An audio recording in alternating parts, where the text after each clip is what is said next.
1분 영어 머스터인데 고익준 선생님입니다. 오늘은 경찰 공무원 영어 2020년 2차 기출 문제를 통해서 출제연들은 어떻게 출제를 하고 있고 그걸 통해서 우리는 어떻게 대비하는 것이 현명한 것인가에 관한 주제로 이야기를 한번 해볼게요. 자, 먼저 1번부터 3번까지는 보다시피 단어 형태의 어휘 문제입니다. 근데 1번부터 3번까지 나온 단어들 쭉 보시면은 독해를 좀 해본 학생들이라면 자주 독해에서 마주치는 단어라는 것을 알 수 있습니다. 만약에 이 단어가 익숙하지 않다면은 여러분들은 단어장을 갖고 공부했거나 아니면 영어 공부를 하지 않은 것입니다. 다시 말하면 출제위원들은 자신들의 경험, 어차피 출제위원들도 로봇은 아니니까요. 자신들의 경험을 통해서 얻었던 독해에서 많이 보았던 단어들은 아무래도 핵심 단어라 생각하고 이 단어에 넣은 것 같습니다. 결국에는 이것은 독해 문제라고 봐야죠. 어휘 문제라고 볼 수는 없다. 출제위원들이 그렇게 낸 거니까요. 자, 단어부터 볼까요? decency, deterrent, delicacy, deviation, decency, 그렇죠. 겸손, deter를 더 많이 보게 되죠. 단념시키다, delicacy, 섬세함, delicate, 섬세한이라는 단어도 있고, deviate, 이탈하다, 또 이탈. 이거 동사든 형용사든 명사든 보게 될 겁니다. 2번 같은 경우 confess, confine, conform, confuse. 자, 동사로 보시면 confess, 자백하다, confine, 가두다, conform, 순응하다, compute는 반박하다. 거기에 명사형으로 바꾼 거죠. 3번 associate identity, discern 구별하다, recall한다, 회상한다. 어, 됐습니까? 이 단어들 모두 다 독해에서 많이 보았던 단어입니다. 자, 4번, 5번 동일한 어휘 문제인데요. arise, ingenious 독해에서 많이 나오죠. 첫 번째 올라오다, 그 다음에 ingenious 천재 같은, 기발한 뜻이고요. 2번 같은 경우 ingenuous 이건 많이 보지 못했던 단어인데 이 독해를 내신 분은 이 어휘 문제를 내신 분은 아마도 이 단어를 많이 보셨던 것 같습니다. 어차피 시험 문제도 개인적 경험에서 나오는 거니까요. 자, 이것은 순진한 뜻인데요. 하여튼 문제는 1번이었죠. 5번 갑니다. Improvement, Membership, Agreement, Ownership. 밑에 문장을 해석하는 바로 독해 문제였던 거죠. 기본적인 어휘들이었고요.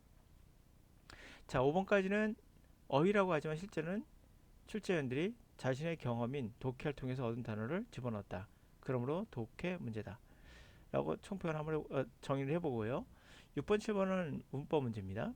그리고 위에 8번, 9번도 문법 문제입니다. 그래, 어법 문제는 총 4개가 있는데요. 6번, 7번 같은 경우는 그냥 던져주는 문제죠. 어법을 좀 해보신 분들이라면 쉽게 풀 수 있는 문제들이었어요. 매번 나오는 문제들이었습니다. 6번 같은 경우. 자, 볼까요?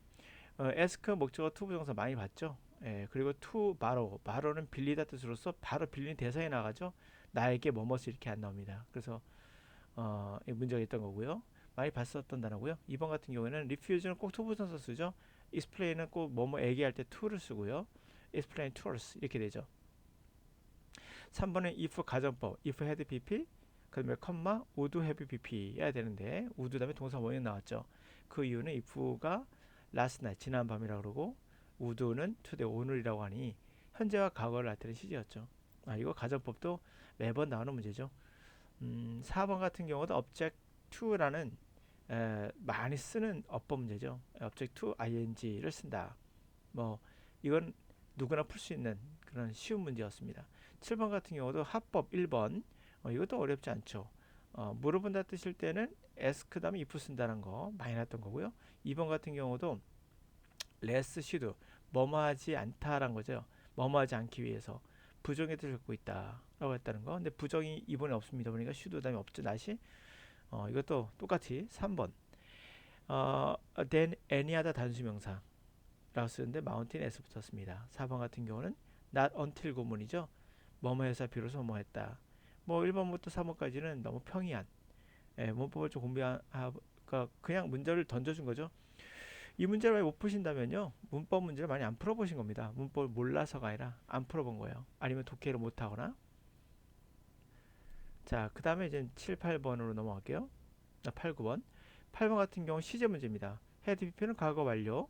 그 다음에 과거를 구별하면서 해석해라. 결국 독해인데요. 꼼꼼히 읽다 보면은 시제를 알 수 있는 그런 문제였고요. 9번 같은 경우는 어드바이스란 건 추상명사로서 a piece of advice 쓴다라고 하죠. 이거는 뭐 단골 메뉴 중에 하나가 어드바이스 이 단어 아니겠습니까? 이번에 scarcely before 뭐뭐 하자마자 뭐뭐 한다. 이거 단골 메뉴죠. 3번 같은 경우는 이거는 단골 메뉴 아닙니다. 리시드란 단어 보십니까? 이 단어를 아마 이 문제 같은 경우 약간 머뭇거릴 수 있었을 거예요. 그러나 독해를 많이 해본 분들은 리시드가 단 한 번도 수동태 쓴 걸 본 적이 없었을 거예요. 그 경험치 갖고 풀어야 되는 문제였죠. 이 문제 잘못됐다고 생각하시면 안 됩니다. 왜요? 출제위원들은 독해를 하면서 많이 봤던 단어이기 때문에 본인들이 익숙한 단어예요. 그래서 익숙했기 때문에 낸 겁니다. 이 정도면 알겠지라고 생각하고. 만약 이 문제 잘못됐다고 생각하신다면 여러분이 잘못된 거예요. 공부 방법에 문제가 있는 거예요. 자, 읽어볼게요. 사운드 오브 풋스텝, 그의 발자국 소리가 지가 멀어져 가는 걸까요? 아니면 멀어짐을 당하는 것일까요? 리시드 물러나다죠. 멀리 물러나는 걸까요? 아니면 물러나게 되어진 걸까요? 헷갈리시죠? 예. 4번 같은 경우 뭐 as 용법인데 as then을 썼잖아요. 뭐 당연히. 자, 이거 한번 3번 한번 얘기를 한번 해볼게요. 이런 거 나오면 당황스럽거든요. 자, 볼게요. 그러면 이것을 주어 동사의 관계에 찾아서 사운드가 물러나는 것일까 물러남을 당하는 것일까 이러고 있으면 여러분들은 우선은 잘못된 거예요. 왜요? 그렇게 영어가 완벽하게 그런 형식으로 주어 동사 또는 수동태 누동태로 구별하지 않습니다. 예를 들면 밑에 있는 거 This knife cuts well 하면 틀린 건가요? 나이프가 자른다고요? 나이프가 어떻게 자라요? 사람이 자르는 거죠. 아니요? 맞습니다. 이 나이프는 잘 된다는 얘기예요. 두 번째, this letter readers. 이 편지가 읽는다고요? 편지가 어떻게 있습니까? 읽혀지는 거죠. 수동태 써야 되나요? 아닙니다. 편지를 읽어보면 이렇다라는 걸로 많이 씁니다.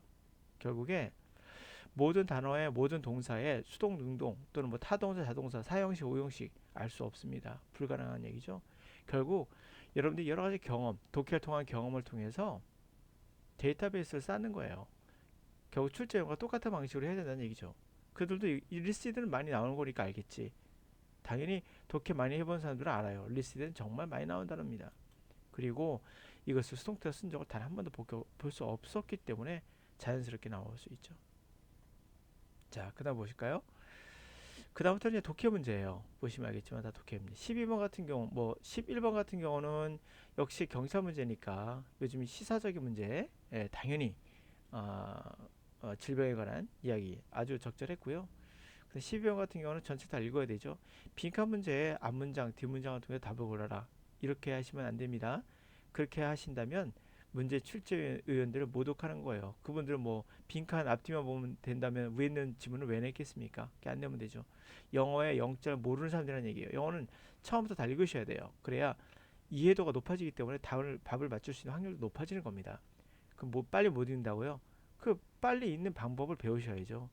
예. 자, 그 다음 거요. 13번 같은 경우도 문제 좋았습니다. 괜찮았어요. 전체 답을 해석해야 되는 거고요. 처음부터 쭉 나오는 그러한 유포리즘에 관한 우리가 완공요법에 관한 이야기인데 이 단어 몰라도 풀는데 전혀 지장 없게끔 만들어 놨어요. 어떻게 우리가 공손한 말을 쓰는가에 관한 이야기니까요. 자, 그리고 14번 같은 경우도 전체를 다 해석해야 됩니다. 그래야 풀 수 있게끔 만들어 놨고요. 문제 아주 좋습니다. 아주 형태 잘 적어내셨어요. 그리고 그 다음에 다 이제 독해죠. 보시면 알겠지만 다 독해입니다. 결국 이제 정리를 한번 해볼게요. 보기에는 어법 문제가 네 문제 같지만 실제로는 어휘 문제가 네 문제 같지만은 어법 문제가 네 문제 같지만은 반은 독해 문제입니다. 약간 리시드 같은 경우도 독해에서 자주 봤던 단어들. 그리고 나머지 뭐 그 시제 문제도 어차피 시제라고 하지만 독해가 돼야 돼 풀 수 있는 문제니까요. 어휘 문제 하나도 없습니다. 예, 모두 독해 문제예요. 출제위원들이 자신들을 바탕으로 냈기 때문에 자신의 경험을 바탕으로 낸 거지 단어장 갖고 낸 게 아니라는 얘기예요. 근데 만약에 어휘 문제 못 푼다. 나 그래서 어휘 단어장 외우고 있다. 잘못된 거죠. 평생 외우셔도 소용없는 거예요. 자, 총평해 볼게요. 문제 출제위원들이 자신의 경험을 바탕으로 독해 경험을 바탕으로 한 통계적으로 잘 나오는 단어나 문장을 선정했다는 걸 알 수 있었습니다. 문제 제가 감히 점수를 먹인다면 문제 아주 점수는 높습니다. 잘 내셨어요. 90점 이상입니다. 자, 만약에 독해가 느리다면 자신의 독해 방법을 바꾸셔야 되는 거죠. 새롭게. 예. 어휘 문제가 아니에요. 어법 문제는 두 문제 예, 그것도 매번 나오는 문제, 그냥 던져주는 문제. 어법 문제로 성적이 좌우되진 않아요. 문제 독해죠. 네, 감사합니다.